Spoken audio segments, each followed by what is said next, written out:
Okay, good. So we are back to the air we breathe, and we're moving on to chapter 3 and compassion. Um, Again, there's this real interesting quote and scenario to start off the chapter. And like last week, a controversial statement. This time by Richard Dawkins in 2014. Abort it, try again. It would be immoral to bring into the world if you have the choice. And this was in relation to finding out in utero that the unborn child would have Down syndrome. And so that was his statement about that. And there was a furor about that.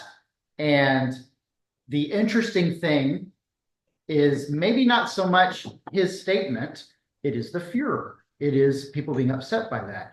Because like a lot of what we've read so far, it is noting the response that people have and then us trying to think through and examine why. In many ways, what he says makes perfect logical sense in a material world, in a world of finite resources, in a world where we can make and have to make judgments about value and cost and so on and so forth. Why would such a almost pro forma statement elicit such a visceral pushback? Like, oh, what a terrible thing to say. That comes from somewhere.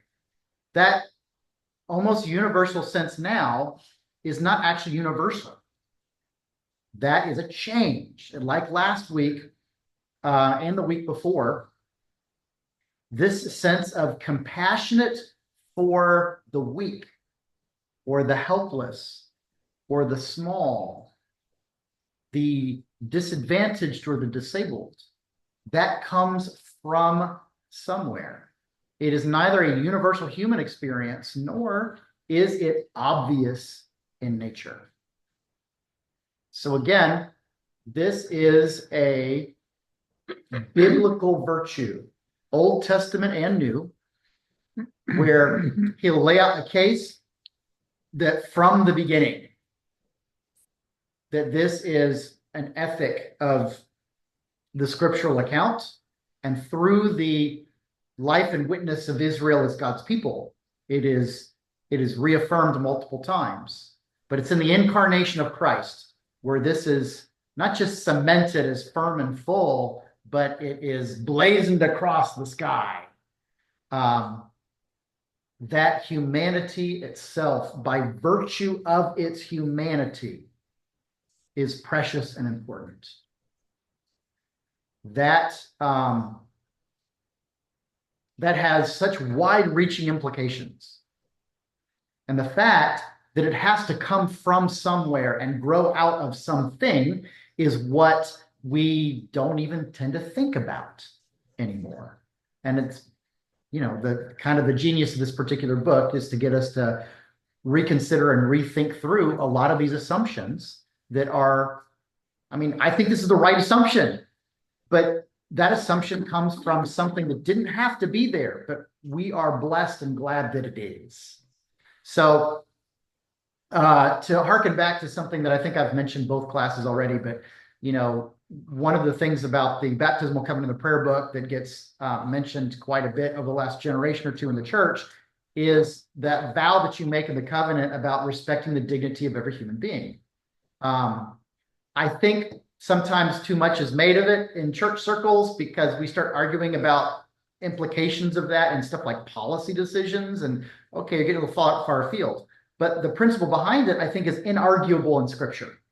It is 100,000,000% there from the beginning in creation itself, to be made in God's image, and the importance but the subtlety of that process it reminds me a little bit of this would be a Karl Barth's metaphor from below or metaphor from above. I tend to mention that when we get to Father's Day. And I bring it up because Father's Day is twitchier than Mother's Day. So that's just that as a man, that's my take on it, whether it feels fair or not. Mother's Day seems to be universally accepted, like, oh, squishy moms, and here's some flowers and chocolates. Father's Day kind of feels a little bit like an afterthought. What do you want to tie? But my personal and pastoral experience is it's much easier to find some mixed feelings about fathers than about mothers. I will say that human fathers, and being one of them, we brought some of that on ourselves by not being there, by not being supportive, by not being the sort of fathers we should have been. But I'm just saying that in a general sense, it's been my experience that, like, it's more likely that somebody had a bad experience with a father than they did with a mother, for whatever reason. And the implications to their relationship with God seem more fraught when it's a father problem. If you've had a problem with your mother, that may or may not have anything at all to do with your conception of God. But it is sort of inescapable when Scripture and the liturgy keeps talking about our Father who art in heaven, that if you've had an issue with your dad, how can your brain not make those connections? I think it's completely understandable. Anyway, that's why I usually bring up this concept from Karl Barth about the metaphor from above versus the metaphor from below. So he, very, very famous German theologian of the 20th century, mostly early 20th century. A metaphor from below is where we ascribe human qualities to God. God is like what I understand. So when I say God is Father, I think of a human father who is, maybe they're strong or protective, or maybe they're angry and mean. But whatever it is, I send them upward to heaven and say, God is like that, just bigger. That's a metaphor from below, because it starts from an earthly image, and then it projects that onto God as a metaphor. He says the proper way to do it is a metaphor from above. God as Father ought to be our foundational understanding of what fatherhood is all about. So when we look at the character of God, that's true fatherhood. And then we look downward from above, we apply that to human fathers and say, when you are acting like that, you're being a father. When you don't act that way, you are not. So it's not that God is a really big father. It's like us human male parents are little images of what God has shown us fatherhood is supposed to be about. Does that make sense? But it's subtle, but it's extraordinarily powerful to think that it's not the failing of God when we have like a fatherhood issue wrapped up into it. It is how we human fathers have failed to live up to what we ought to do. And that is not an indictment on God. That's an indictment on us. So that the corollary is that made in the image of God. We have not created an idol, a golden calf or a statue of Apollo or whatever, and said, God is like us, just bigger and better. Like, I'm using what I understand. I understand people and humanity and, whatever. I then imagine something like that, just more. Because, divinity is supposed to be like bigger and better. So maybe he's much taller or he's much stronger or whatever it is. But there's that analogy from above and from below. Instead, we have been made in God's image, not the other way around. And that changes everything. To say that each of us reflect the image of God, just around this table, we represent a lot of different external appearances. How can such a motley crew here reflect Almighty God? Like maybe one of us could, right? Because then we can say God has gray hair, but why does God not have brown hair or black hair or blonde hair or no hair? Because we've got all that around here, right?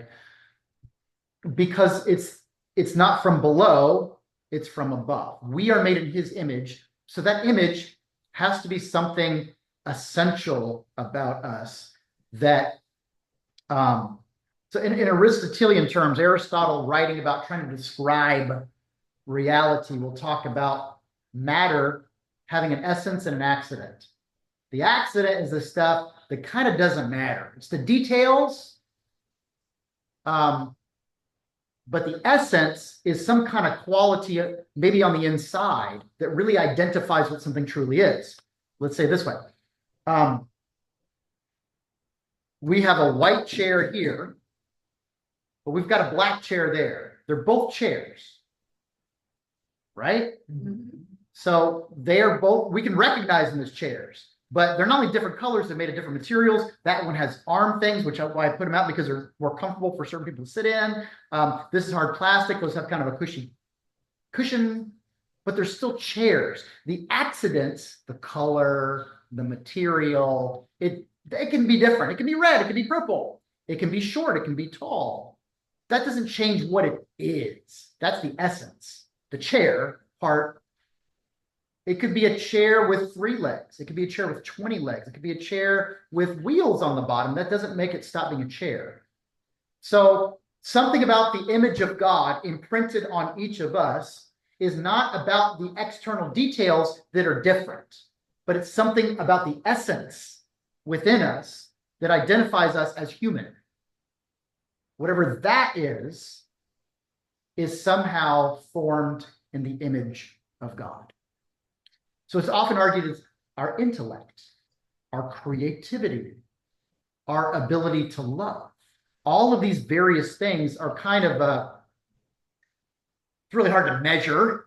It's really hard to put on a checklist or to look at from the outside and be able to understand. But something about us that makes us us and not something else in the image of God. If I'm not throwing out a C.S. Lewis quote, I might throw out a J.R.R. Tolkien quote, and not just an enormously famous writer, but a world-class expert in language and a deeply, deeply faithful Roman Catholic. His concept of like all the Middle Earth stuff and all the Lord of the Rings stuff, and it's enormously detailed. And he basically creates this very real feeling world over the course of a lifetime. He called our ability to do that as being a sub-creator. In order to create something, what feels like out of nothing, our imaginations creating something out of nothing, that reflects something that only God possesses. And he allows us to have a small piece of it, to partner with him in making something where there used to be nothing. Now, we can't actually make it from true nothing. We have to use the material world that we've been granted. That's different than God creating out of ex nihilo, out of nothing. But we participate by using how we've been blessed with the mind and thoughts and imagination in order to think things and then build. So something about us that makes us us, reflecting the very essence of God himself. And that is sacred and that is holy.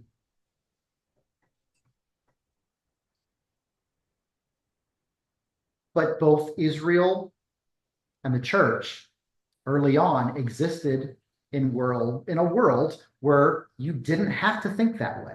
As a matter of fact, it was very natural for you not to. And the operative term is natural.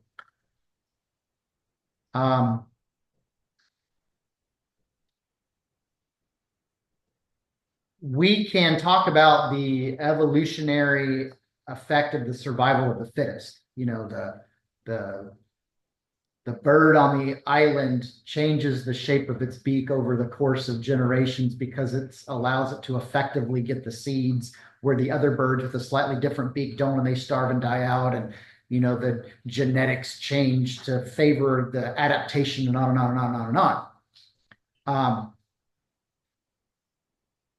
There is the concept in ethics and morality of is and ought. Ought like should. There's an implication there. Is an observation.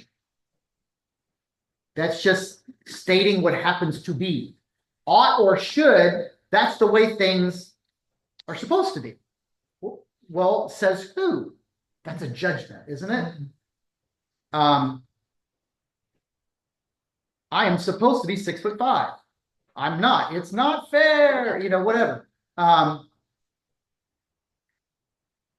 So the is and the ought for ethics and morality is now coming into the sense we can apply this to this idea of the survival of the fittest. We can look in nature and we can see that in the herd of antelope that gets stalked by the lion, it's the small and the weak and the sick that get preyed on and get eaten pretty much every time. We can that's an is. We can observe it and we can just record that it happened. We could say the ought would be, well, that's sad. Or, aw, poor thing. But it simply is. If you are weak and you are sick in the natural world, you don't have much going for you.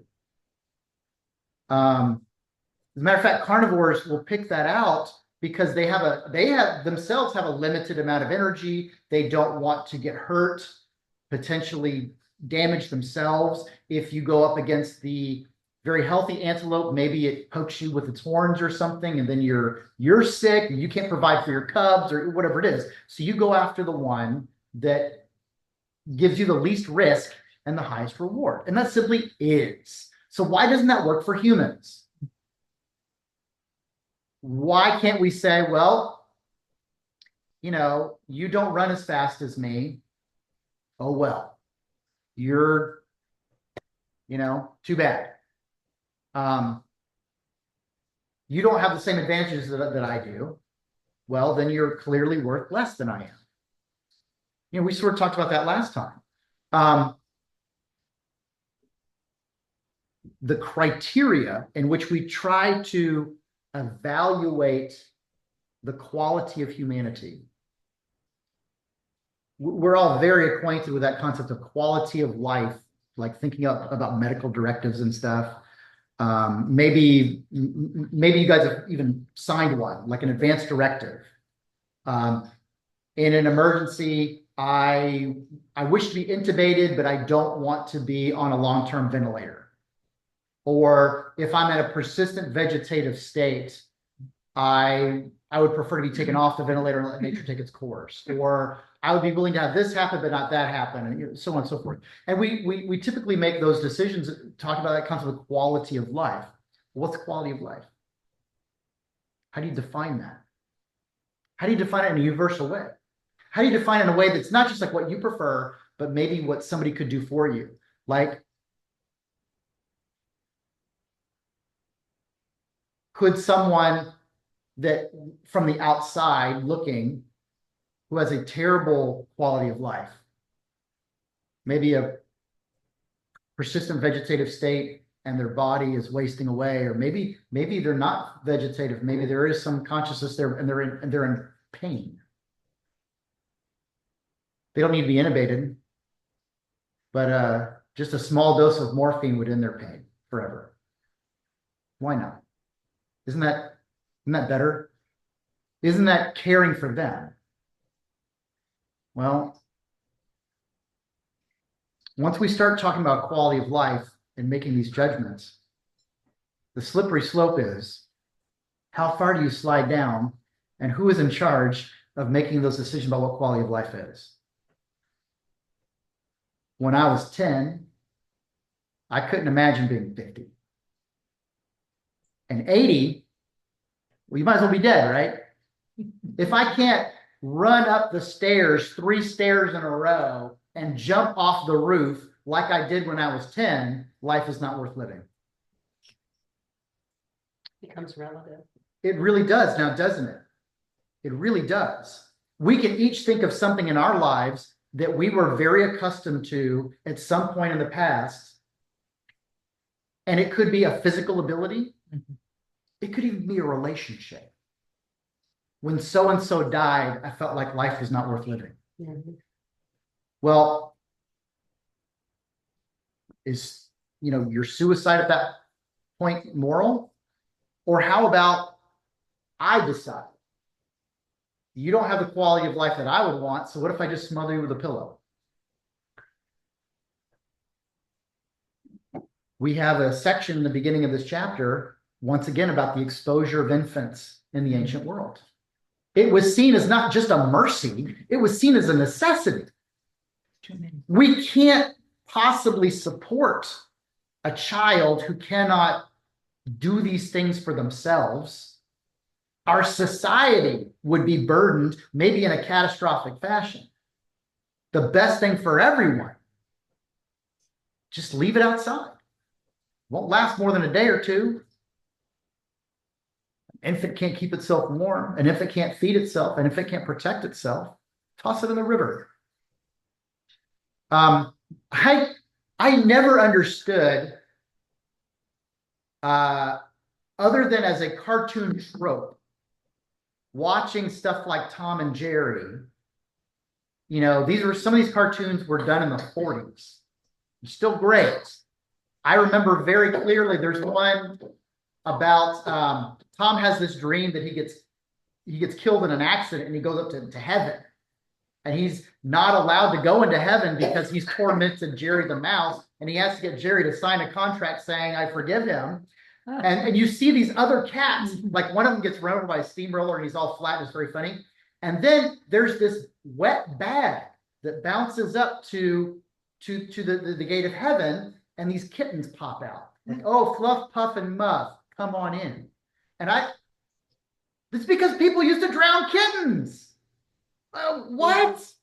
Like, I didn't understand that was an actual thing. I thought that was like just a cartoony sort of shorthand. No.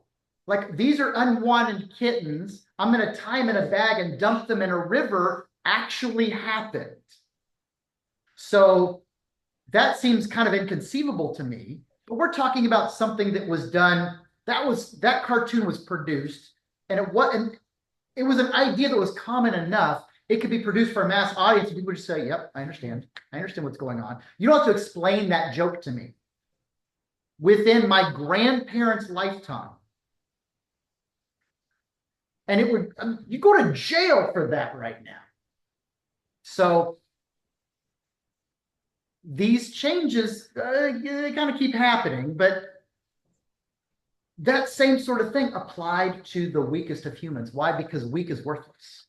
And if you look at nature, if you observe what is, how do you say any different? What's the advantage of being weak or sick or frail? If a rabbit gets a weakened foot and can't run, It's going to be easy. it's soon fox bait. That's all there is to it. As a matter of fact, this is an aside, but this is explained by a vet once. Often, very, very sick dogs do not present as sick until they do. Boom. And they just kind of fall over or they look horrible. You take them to the vet, like, oh, she's really, really sick. Because it was told to me, like, this is an evolutionary response that you have to hide your illness as long as possible, because weakness in the animal kingdom gets you killed. So their bodies just overcompensate and overcompensate to the last possible minute. They're not like us where you start feeling a little bad, you kind of let everybody know. I'm not feeling so great today. Like, animals don't do that because it's, that'd be the end of their lives. So anyway, the is of what we see around us says, why bother? Why bother with someone who's going to be a burden? It's a burden to take care of a baby with a handicap. It's a burden to take care of the elderly, because what are they giving back to society at this point anyway? They take a lot of medical resources and they're not even contributing to the economy. Like, that's, on both ends of the age bell curve, there's a lot of argument for what use are you? The utility, that's what use, is that our worth? And is that our value? But again, if it's coming from above, we have been formed in the image of God, then there is something that says my age is a part of the details. That's the accidents, not the essence. The number of fingers I have is a detail. It's an accident. It's not essence. Even my cognitive ability is not what makes me me. It's not what makes me human. It is an accident, not an essence. When I sleep, I don't cease to be me or a human. When I'm in a coma, I don't cease to be me. I don't cease to be a human. Now we can go down these very deep medical and ethical rabbit holes, but here's this premise that we would be in a very general, if not an obvious agreement with, like, of course you shouldn't like smother somebody in their sleep just because they're sleeping. But again, all of these things are coming from something and somewhere, and this is the reminder.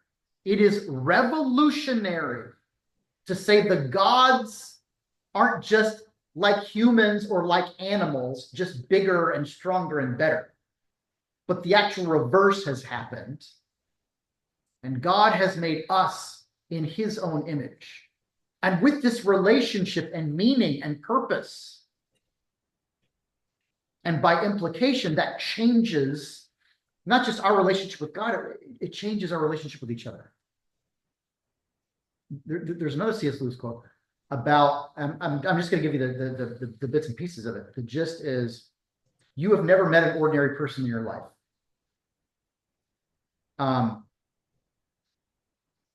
Everyone that you've met, if you could see them most fully at their worst, they would be so incredibly repulsive to you. And if you could see them as the angels do, you'd be tempted to worship them. Every person being made in the image of God, we just see the humdrum stuff of life. We don't actually see this universal spiritual essence that would either terrify us or put us in awe of every single person, no matter how ordinary they seem to us.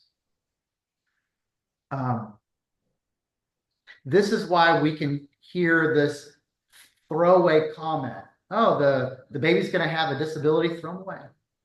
Start again, you're young. We can hear the horror in that. What is the difference between the child with Down syndrome and the unborn child with Down syndrome? What is the difference between the child with Down syndrome and the disabled adult? What is the difference between the disabled adult and the elderly bedbound adult? What is the difference? What is the difference? What is the difference? We can come up with almost any conceivable scenario and say it's all just a matter of degree.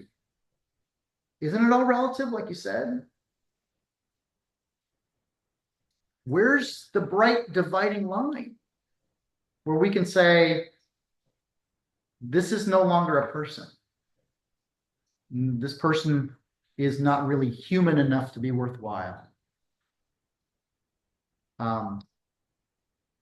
This same sort of thing we mentioned last time about the parable that Jesus tells about the man who was repaid, who was forgiven the unpayable debt, but then he goes and he shakes down his friend for $20.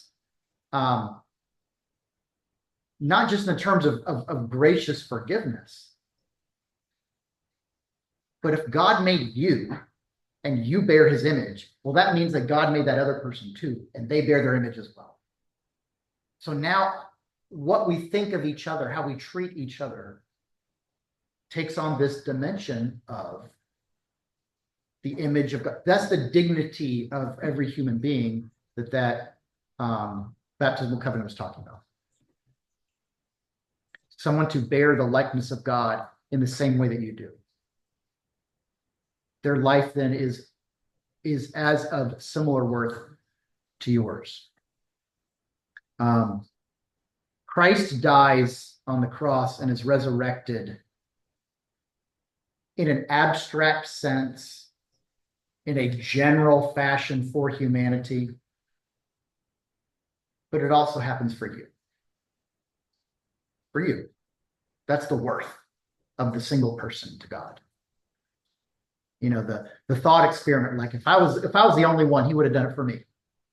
You were the only one, he would have done it for you. It's good for all, but even if it was just one. And how can we say that? Well, isn't this the same good shepherd who leaves the 99 to go find the one and rejoices when he brings him home? That's the worth. To be worth the blood of Christ. To be worth his death and resurrection. To be worth his life, which again, this is where the incarnation is that eternal affirmation of our dignity as humans and the worthwhileness of humanity. For God to step into our own lives, to take on this flesh. What could be more honoring to humanity than that? This is very much, in theological terms, it's what is the word? Kenosis, the emptying, is a part of the theological understanding of the incarnation. Christ empties himself, taking the form of a servant, being obedient unto death, even death on a cross. The emptying of this almighty, universal omnipotency, whatever, to become bound and finite in flesh and in the physical, material, time-bound world. That is emptying of your privilege and prerogative and power in order to be humble and to be taken on as a servant.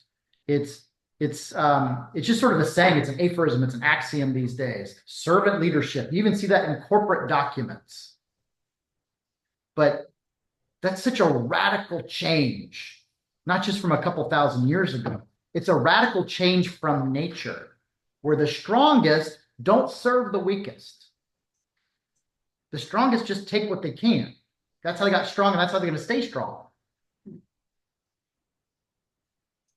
Instead, even in corporate lingo, you try to say that my job as a CEO is to make your job better or easier, or a company says we want to make your life better. Why would a company want to make your life better?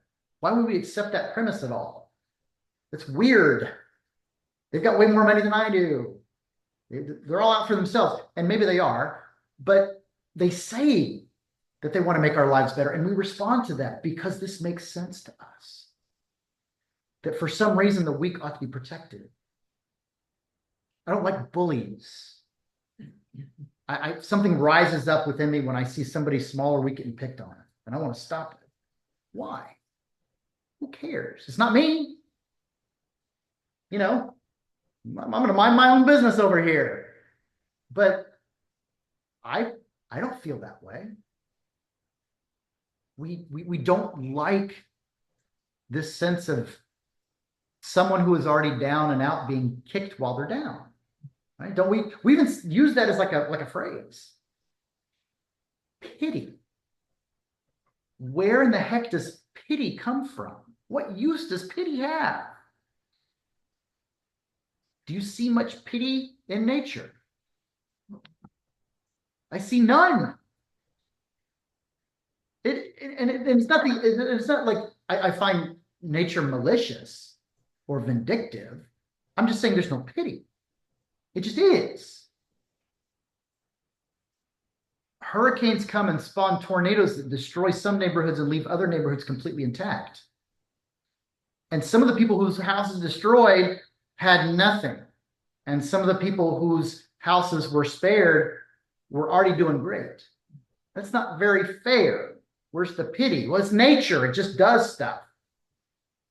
Right? So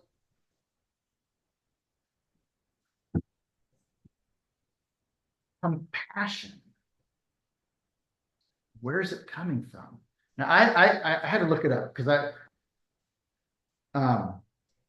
he made a comment about compassion being the word being related to your bowels in scripture.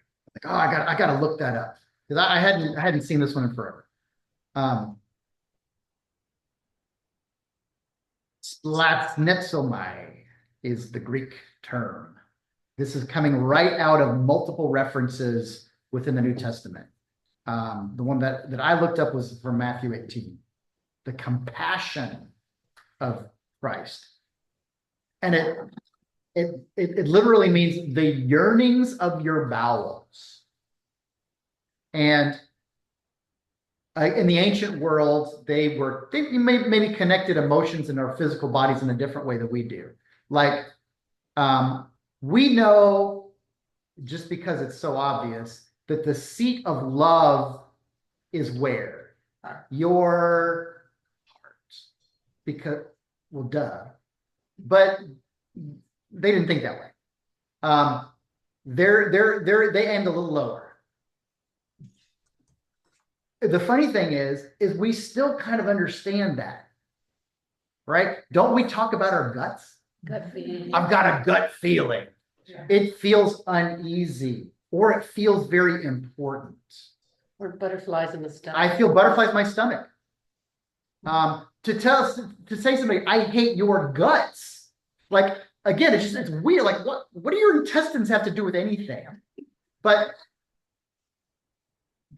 it's funny that it's, we feel very far away from that sort of designation of, that the will is in the seat of this and that, blah, blah, blah. But I think we still have that sense of like something about our insides, even in the digestive processes, feels like it's deep inside of us, not just in a physical sense, but also in kind of an emotional sense. To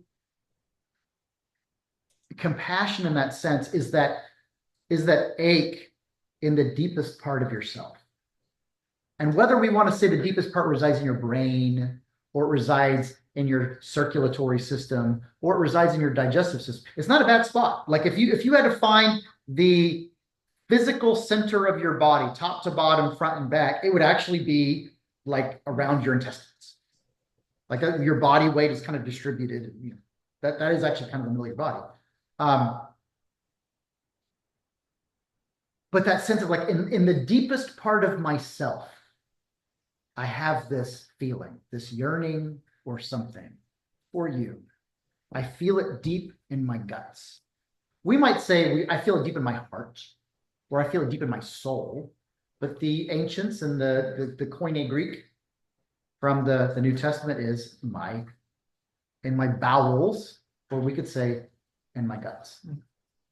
That is how Jesus is looking at his people. That is how he's looking at us. That's how God is looking at us. And even if it sounds kind of messy, I think it kind of resonates in this very deep way. When you feel a feeling that overwhelms you, can't you picture yourself almost kind of doubling up as though it's in your stomach or in your intestines? It's weird. I don't know. But it seemed to be worth trying to understand that this feeling of the other, especially when that person can do nothing for us. Why? Why would it resonate with us so deeply, like deep inside of us? This person is not us. Whatever happens to them, we don't have to experience it. Maybe they're close to us, maybe they're not. You ever felt compassion on somebody you don't know? Sure. You ever seen anybody in a car accident? You ever been in a hospital and see somebody miserable? You ever been in a store and just see somebody on the verge of tears? Now, that might affect our emotional state and maybe kind of put a damper on our day. Why? Who the heck cares? Stranger that I don't know. And if I turn left right now, I may never see again for the rest of my life. Right, and and if we don't have those feelings, we consider that a psychopathology. Right. So. A person who says nothing or is stony faced, Feels nothing. yeah, you think, oh, what's wrong with them? You don't have a soul, Right. stuff like that. So, um, to make it slightly less abstract,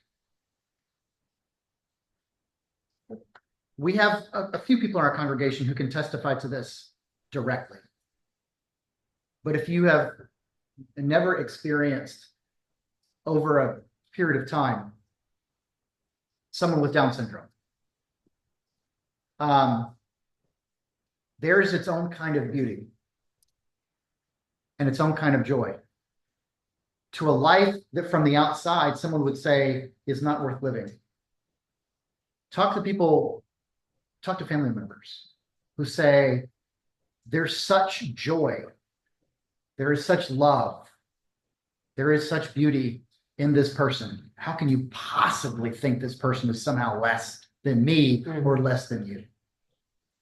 Who cares if it's different? But it has become so ubiquitous. Our oldest child, our youngest child is 13.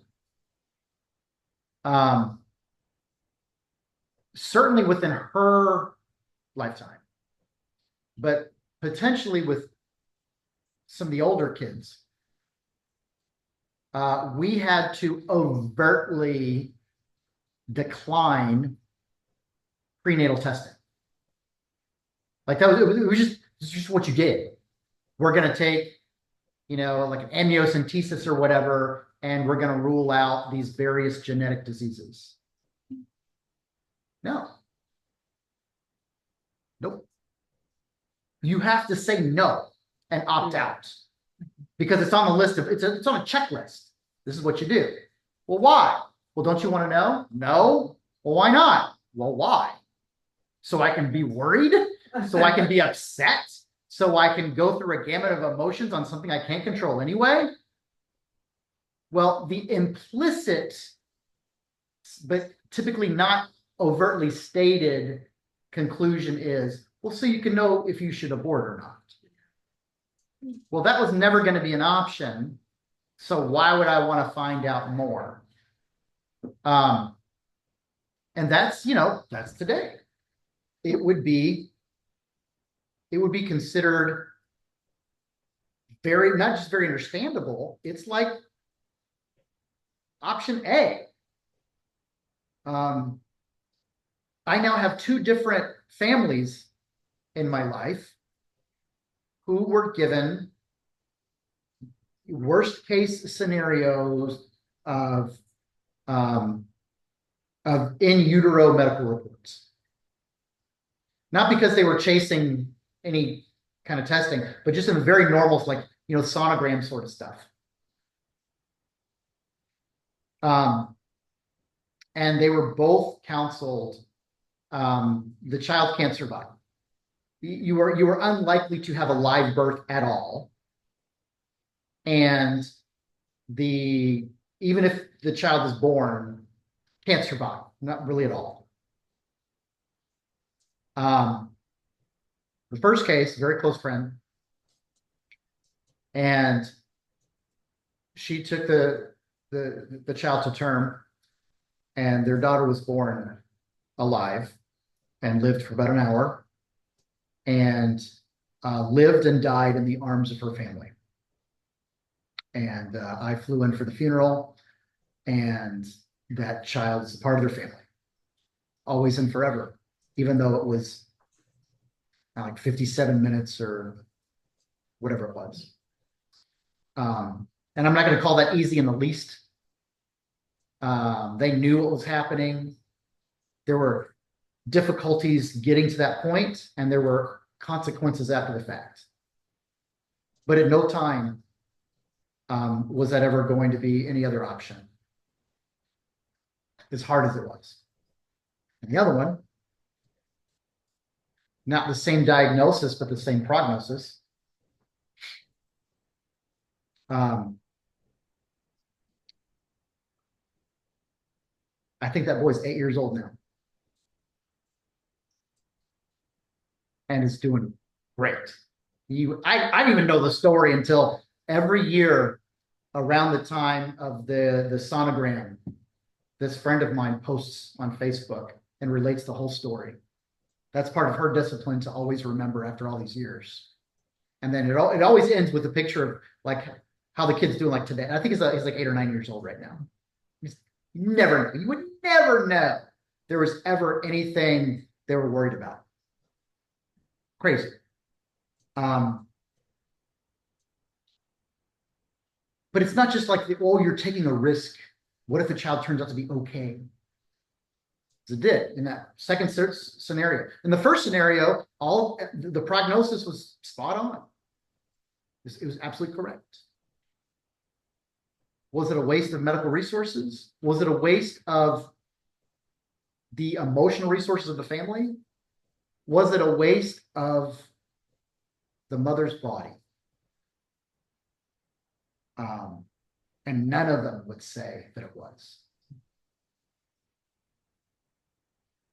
That has to come from somewhere. And it's not just like this motherly feeling of connectedness. The whole family thought that. I feel that way. And this is coming from, it may be an ineffable sense, a quality we can't really grab onto or put our hands on, but that doesn't make it any less real or any less significant, any less powerful. There are times, so COVID changed this in me. And I have never gotten all the way back to where I did. It's a little closer than it used to be, but you know, COVID definitely killed this. But based off of something that my pastoral care professor told me a long time ago in seminary, he was the coolest guy. He was a Lutheran pastor who pastored his church for like 50 years, retired, and he was like 80 when he taught at the seminary. He said, I've got gas in the tank and I want to pass along some wisdom. So he taught Greek and he taught pastoral care. Super fascinating guy. Anyway, he talked about some things, and I remembered something he said, and it became a practice of mine. And maybe you experienced this and remember it, and maybe you didn't. But this is how I spent the first whatever years of my ministry. The distribution of bread during communion. I touched your hand. I didn't just place the bread in your hand. There was a very tactile moment, even if it was just an instant. I didn't just drop the bread in and I didn't just touch your hand with the bread. I always made it a point to touch your hand. Because what the guy said was, you never know what that person's week was like when they came to the altar. And maybe they have not had another person touch them in love all week long. Well, you can make sure that they don't leave church without that happening at least once. Something else that I appreciate, and it's the same idea, eye to eye contact. Yeah, right. Now I try to not make it like too intense. Because there's a definite line of creepy and weird. Yeah. But I try not to be a communion dispensing robot. But I try to allow for more, and some people don't want a look. That's perfectly fine. Like, I actually don't want to be in the way. That's, one of those, be a window to Christ, that if they look at you, they're actually looking through you and they're seeing Jesus behind you. Like, that's my preference. That's the goal. So by looking at you and acknowledging not just you as an individual, unique person, but like this is a moment of significance, even just a quick instant. That's not for everybody. Like maybe they're like focused on the cool. Whatever helps you receive the significance of that moment the best, then that's what I want to have happen.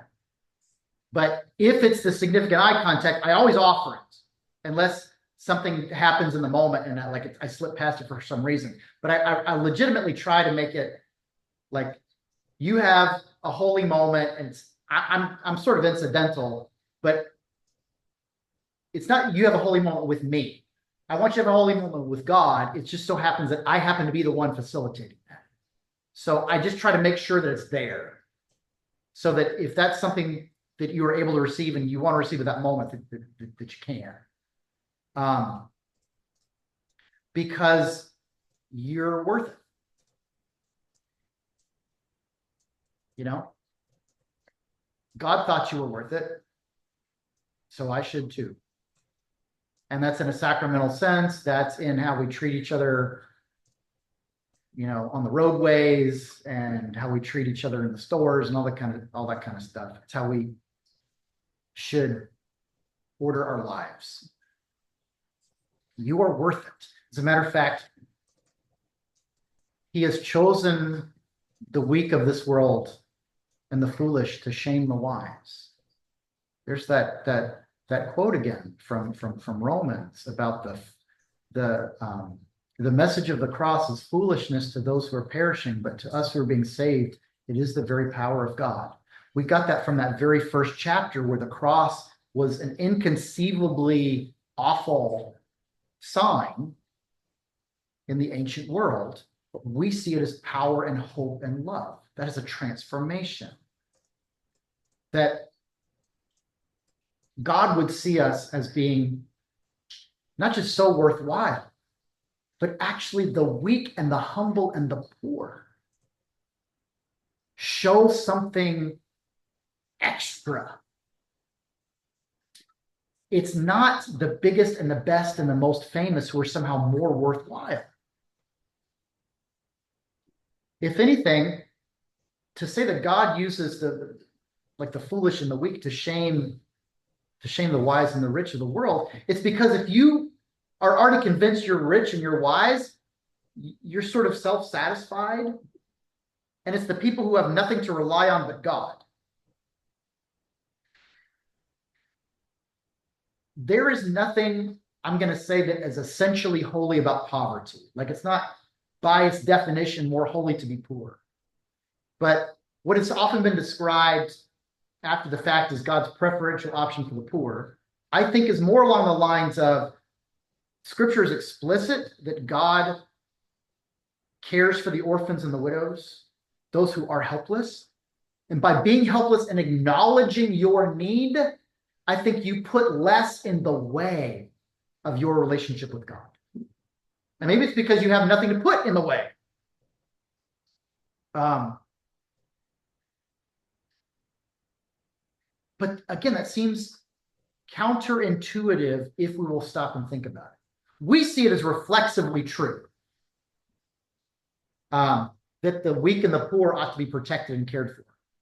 People being picked on ought to be protected and cared for. People who have needs ought to be protected and cared for. I mean, for goodness sakes, who at this point in 2024 would argue for the abolishment of the Social Security system? You know, now there was plenty of consternation when it was first proposed. You know, an overreach of the government. Is this a step towards communism? On and on and on. But, you know, we see this as a total given. But even at the time, people would say, well, of course, we don't want people who are too old to go work in the factories or in the farms to starve to death. They would just say the proper response is for the family or community to care for them. And the other people say, well, we as the nation operate on a larger scale as the family and the community. So we want to have the social safety net. So people who don't have a specific family or a specific community care for them, the larger family and community can still make sure that happens. but everybody was still in agreement that you shouldn't hit a certain age and either be thrown in a dumpster or shot in the head. It was actually a fairly common trope of 70s dystopian science fiction to have a certain age where people were eliminated because you were now like Logan's Run. Anybody remember that from the You're 70s? 30 and you're Yeah, done. Soylent Green. It's made of people, you know. Like the new generation stuff. Sure, yes, it is. It's not an uncommon. Now it got super popular in the 70s, and it was it's kind of a vestige of that, like the cultural issues of the day. But it's been repeated before and after plenty of times. But that idea of having some sort of arbitrary but concrete line where nope, your life is not worth living, it's forfeit. Like maybe you get to a certain age or whatever it is. And the pushback to this would be no. You were still, even whatever age you happen to be, formed in the image and likeness of God. No, regardless of your physical or mental abilities, you are still formed in the likeness and the image of God. And your life is as valuable and as worthwhile as mine. And maybe we're going to make decisions about allocating our resources or care or whatever. And there's a lot of, that's the art of government and politics and economics and everything else. But your actual essential value is not on your contribution. It's on your essence, who you are. Everything else is an accident, like Aristotle would say. It's a weird terminology, but in this case, it almost fits. The stuff about kind of how you are today, it's an accident. Doesn't mean a thing.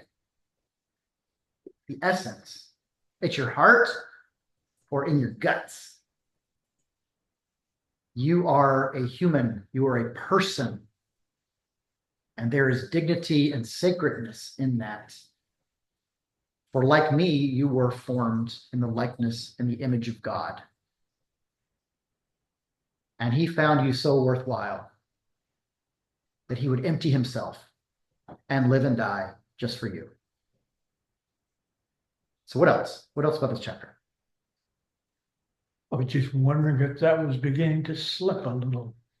When you see the differences in the nation, the politics, use it as an example, Sure. the nation drawing further apart, road rage increasing. Yes. Yes. And So again, a lot of this has to do with like when I came through seminary, all that kind of stuff. The dignity of every human being almost felt overused. Like it was being invoked all the time. And I'm like, maybe you don't have to use that every single time you want to argue a point. But the thought and the idea behind it, I thought was not only correct always, but it also seemed pretty timely.